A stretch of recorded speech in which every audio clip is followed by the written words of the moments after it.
Lord. హల్లెలూయా.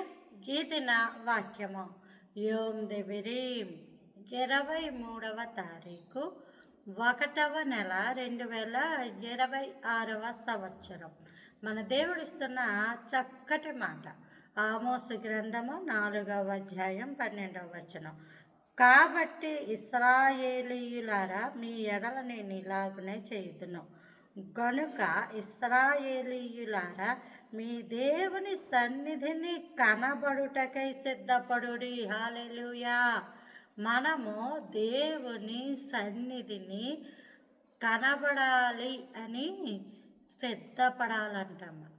మనము దేవుని సన్నిధిలో కనబడడానికి సిద్ధపడాలి. లోకంలో అనేకమైన వాటికి కనబడాలి, ముందుగా కనబడాలి, నన్ను ముందు పెట్టాలి, అందరికన్నా ముందు నేను ఉండాలి అని సిద్ధపడతా ఉంటారు. ఫోటో కావచ్చు, పెళ్లి పిలుపులు కావచ్చు, ఏదైనా ముఖ్యమైన విషయాల్లో, అవార్డులు ఇచ్చుకుంటున్న విషయాల్లో, దేనైనా సరే నన్ను ఫోకస్ చేయండి, నన్ను ఫోకస్ చేయండి, నేను బాగా కనబడాలని ముందు ముందుకి వచ్చి అడ్డంగా నించుంటుంటారు. నాన్న, లోకంలో ఎంత ముందుగా ఉన్నా ఎలా వెనక్కి పెట్టాలో అలా వెనక్కి పెట్టేస్తారు. ఒకవేళ ముందుగా ఉంచినా లాభమేమీ లేదు, అది కొంతకాలమే.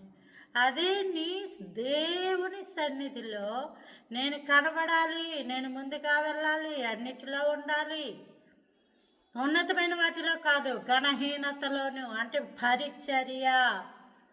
చాలామంది ఘనమైనదంటే ఏదో అనుకుంటారు, కానీ పరిచర్య చేసే ఆ పని చాలా ఘనమైనది. అది ఘనహీనతగా చూస్తూ ఉంటారు. అన్నిటిలో ముందుండాలని ప్రయాసపడాలి. దేవుని సన్నిధికి వెళ్ళాలని ప్రయాసపడాలి.